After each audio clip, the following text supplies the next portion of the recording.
Friends, brothers, and sisters, and everyone in this...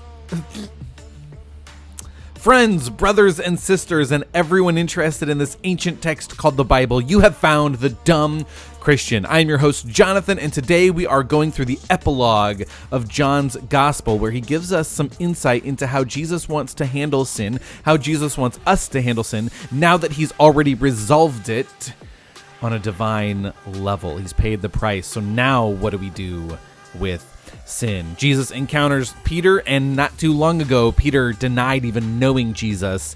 And so, we're going to have to wrestle with that as we are wrapping up the book of John.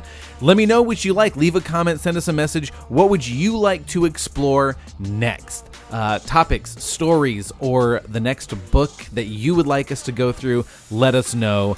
And we will get into the Bible. It will become very real. We will become very colorful. Buckle up and welcome to Dumb Christian.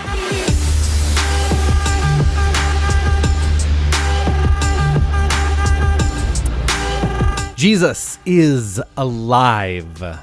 And the disciples are elated. They've had 2 encounters with him thus far, but for some reason, Jesus is on a mission to go appear to the other people that he had relationships with, friends, family, distant relatives.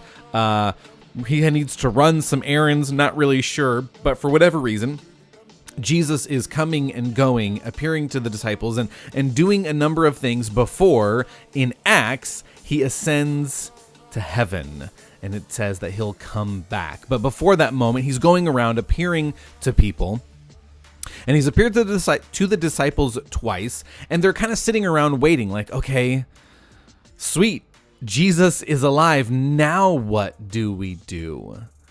Do we just sit around and wait for him to come back, or do we just get on with our lives and get back to normalcy, but it'll never be, what it used to be. Normal will never be what it used to be. Now everything has changed, not just because Jesus came, taught us some incredible things, but he literally died and arose from the dead. Now, what do we do with our jobs, with our relationships, with our aspirations, our hopes, and our dreams? And Peter says, well, in the meantime, while we're trying to figure that out, I'm going fishing. I'm going back to work in a brand new way. And some of the other disciples say, yeah, let's go. Let's get back to some rhythms and some routines, and let's figure out how to do life in this brand new way. And so John tells us at the beginning of chapter 21 that it was Peter, Thomas, Nathaniel, James, and John, and then 2 other randos. He doesn't name the last 2 disciples. He just says, and there were 2 others with them. Okay, so either he forgot, or I remember there were 2 more guys, but I can't remember their names. They all go fishing all night, and we've heard this story before. They don't catch anything.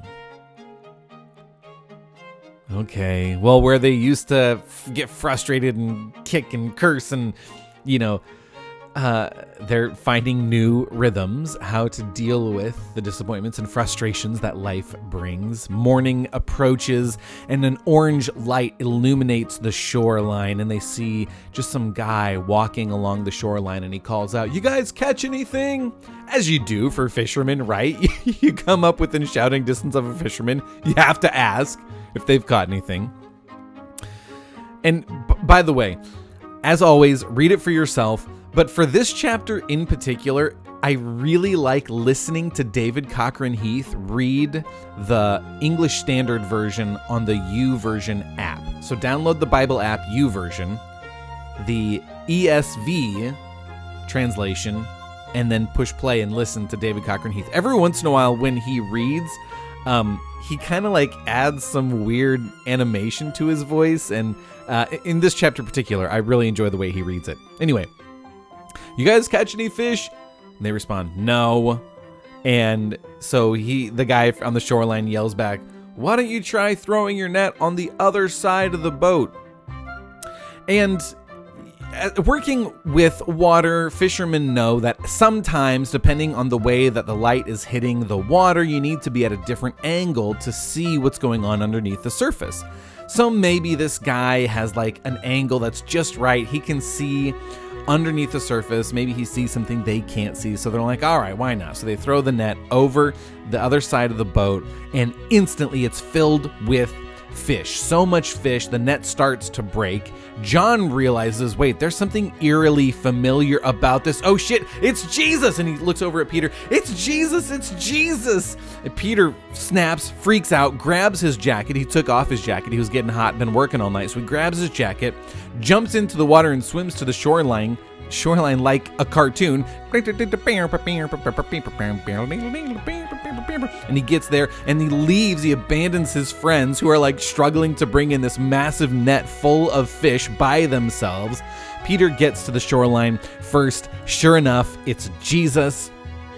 They're hanging out while the rest of the crew is trying to like bring in the catch to the shore, bring the boat to shore. And the rest of the disciples get to the shore where they find Jesus and Peter cooking fish and bread for breakfast. Fish for breakfast. Does that make anybody else hungry just thinking about that? Yeah. So they sit down and Jesus is like, well, we're going to need some more fish. So Peter's like, well, I'll get the fish. I didn't help bring it in, but I'll surely, enjoy the fruits of the labor. So he goes, runs, grabs some fish. I'm helping. Throws them on the fire. And they all just kind of like sit down, catch up. Jesus, what have you been up to? Well, I've been traveling around. What have you guys been up to? Happy to see you guys are back at it. Keep it up, guys. And they eat breakfast together. There are a few arguments that some people make to try and suggest that Jesus either didn't actually die, he did die, but they found the disciples couldn't remember where he was buried, so they went to the wrong tomb. And then some people say like, oh, the what they saw wasn't actually Jesus's resurrected body. It was either a ghost or like a mass hallucination. And so John actually identifies and addresses a couple of those issues in the way that he writes. The first one is the argument Jesus never died. Well, if we go back to John chapter 19, this is where John says, no, I was there. I watched him get stabbed in the heart. I watched the life leave his body. I was standing at his cross when he died. I can verify he died for sure. Later in that chapter, he identifies the tomb where Jesus was buried. And he's like, look, it was a wealthy guy who donated the tomb. It was a nice tomb. Everyone was there when Jesus got buried. We knew where the tomb was. And we made references to those pieces of information when we did John chapter 19. We said that's going to be important for later. So it's finally coming full circle here because when they meet Jesus and they've seen Jesus, the argument is, oh, it was just a ghost or a mass hallucination. But here, John is identifying the fact that no, Jesus is eating breakfast with the guys. Ghosts and hallucinations don't eat, but they are putting fish and bread on the stone in the middle of the fire to cook it. It's being cooked. They're all eating, including Jesus in his resurrected body. This is the picture that John is trying to paint for us, the readers. After breakfast, conversation kind of dies down and they're just enjoying the sunrise. Jesus pulls Peter aside and he says, come here, man, come here. Let me ask you something, Peter. Yeah, Jesus, what's up? Do you love me more than anyone else? And this question kind of catches Peter off guard at first because he's like, oh, where's this coming from? Yeah, Jesus, of course, you know I do. You know I love you more than anyone. You are everything to me. I can't imagine life without you. And Jesus says, word, feed my sheep, bro. And Peter's like, yeah, I can do that. I will Jesus, I will feed your sheep. I can do that. He's kind of handing off the baton. Peter's like, yes. And Jesus says, let me ask you something else. Do you love me more than anyone else? And then Peter's caught off guard a second time because he's like, wait, didn't we just have this exact conversation? Yeah, Jesus, I love you. Of course I love you. You know that I love you. And then Jesus says, bet, take care of my flocks. Okay, yeah, I will definitely do that. And then Peter's like, well, that was weird. And then Jesus says, one last thing before we get back together with the boys. Do you love me more than anyone else? And now Peter's starting to get discouraged. Wait, does he think I don't love him? Oh, shit. I did deny him. Maybe that's what he's referring to. And he says, Jesus, I promise, I love you more than life itself. And Jesus says, all right. Then shepherd my sheep and be a good shepherd. And there's this kind of weird thing that happens for Peter. Like, why? What's happening here? Jesus is creating space for Peter to walk through the fact that he had denied Jesus, that in a moment of weakness and fear, he chose what he thought was best for him, which was self-preservation. Let's not get caught up in the drama. So he denied Jesus, even though that's not what God ultimately wanted for him. So Jesus is creating a space for Peter to walk through and address, reconcile, and experience some restoration, addressing a very specific event, sin in his life. Now, when Jesus went to the cross, what Jesus is telling us is, throughout his gospel, and we see later out in the rest of the New Testament, that Jesus actually resolved the sin issue on a divine level. So the way that sin affects our relationship with God, Jesus took care of that. He was the solution to that problem. However, there are still ramifications and consequences to our actions in this life on this plane. There are effects of sin. It can cause hurt, right? It can cause brokenness. It can cause damage in relationships. It can cause damage to the way that we see others or the way that others see us, but it can also cause damage to our effectiveness in kingdom work if we are holding on to sin. Whether or not it's a sin that we just persist in and we continue to practice, or if it's a sin that is stuck in our heart, in our consciousness, in our, our regrets, we hold on to bitterness, whatever. And here Jesus is creating that space to say, on a God level, sin has been resolved. But we still need to figure out how to press into and create restoration and reconcile in brokenness that sin causes here on this side of eternity. Jesus asks Peter 3 times to identify, hey, we're going to restore and create reconciliation for each of the 3 times that Peter denied knowing Jesus. And the thing is that I think is really important for us to glean out of this picture, out of this event here, this encounter with Jesus and Peter, is that when we own up to walking through the brokenness that maybe we caused ourselves or that someone else caused to us, and we want to try and reconcile that, it's not easy. Peter didn't take the initiative to try and reconcile. Jesus needed to initiate that. And what I think is really interesting about that is that Jesus appeared to Peter 2 times before this, and it wasn't until this 3rd experience that Peter has with Jesus where he finally is challenged with, hey, let's address this and let's reconcile this. Because Jesus has perfect timing.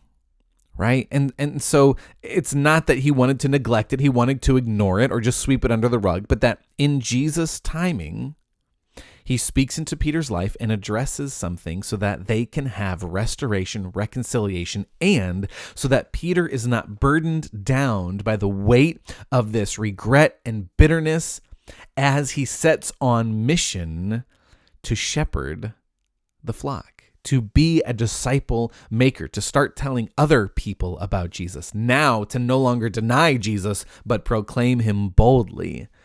There's part of this healing that needs to take place on the physical level, in the body. And Jesus says, okay, good. Now that we got that sorted, I'm going to let you know a little secret.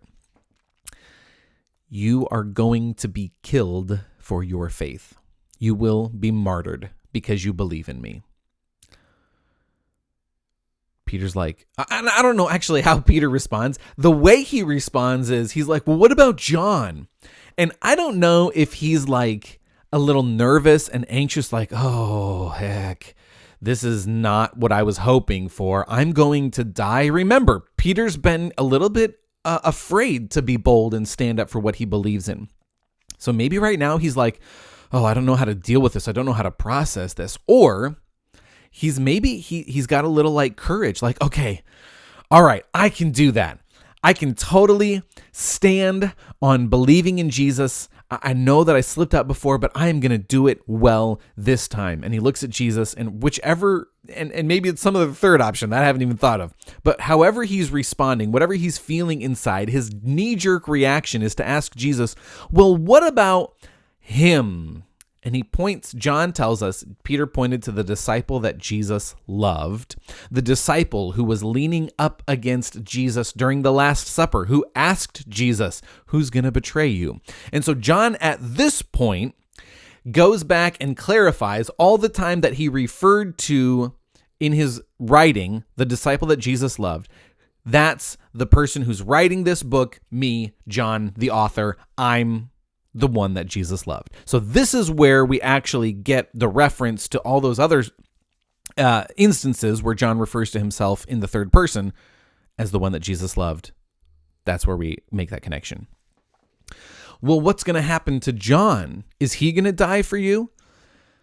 And then Jesus responds, and I love Jesus' response. He says, if I wanted John to stay alive until I came back, what's that to you? What does that matter to your mission, to what I want for you, to what I want you to do?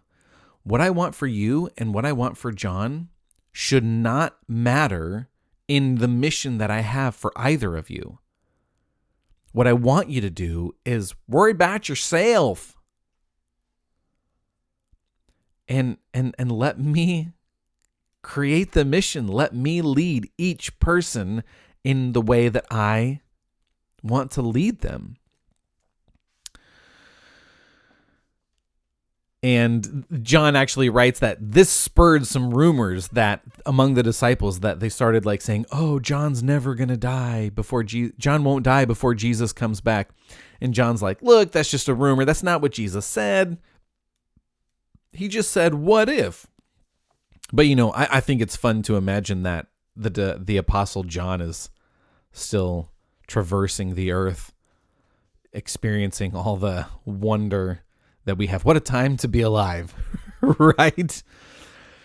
And that's how John ends the whole book and the epilogue. And he adds this nice little, it's a very Lord of the Rings, Tolkien-esque. And he says, Jesus did many other things, many other miracles, and if all the things that he had done were written, all the books in the world couldn't contain everything Jesus did. And that's it. He signs off. And it's just like this really beautiful end to the story of Jesus. If we go to the book of Acts, we see how people started to live their lives in response to Jesus' life, death, and resurrection. But this is the end of the story of what Jesus came to accomplish as the Son of God. And that's it. That's John chapter 21. That's the whole gospel, the whole book of John. And like I said at the beginning of the episode, what's next? What do you guys want to do next? Let me know. Leave a comment. Send me a message. And be sure to check out Tagcast, which just launched last Friday. We got a new episode coming out this Friday. And it's one of my friends from our home church, Janae, and she and I go through some biblical issues, world issues, social issues, and we try to look at it through truth and grace. Yeah, that's it. I love you guys, and we'll catch you later. A beautiful epilogue and conclusion to John's gospel. I love the way John writes. It's really, it's a great story. Be sure, like I said, to read it for yourself. Check us out on YouTube, Dumb Christian Podcast. We have some exclusive content up there. Subscribe, ring the bell for new content so you get a heads up when we're dropping something new. And we'll catch you guys in the next one. Love you guys.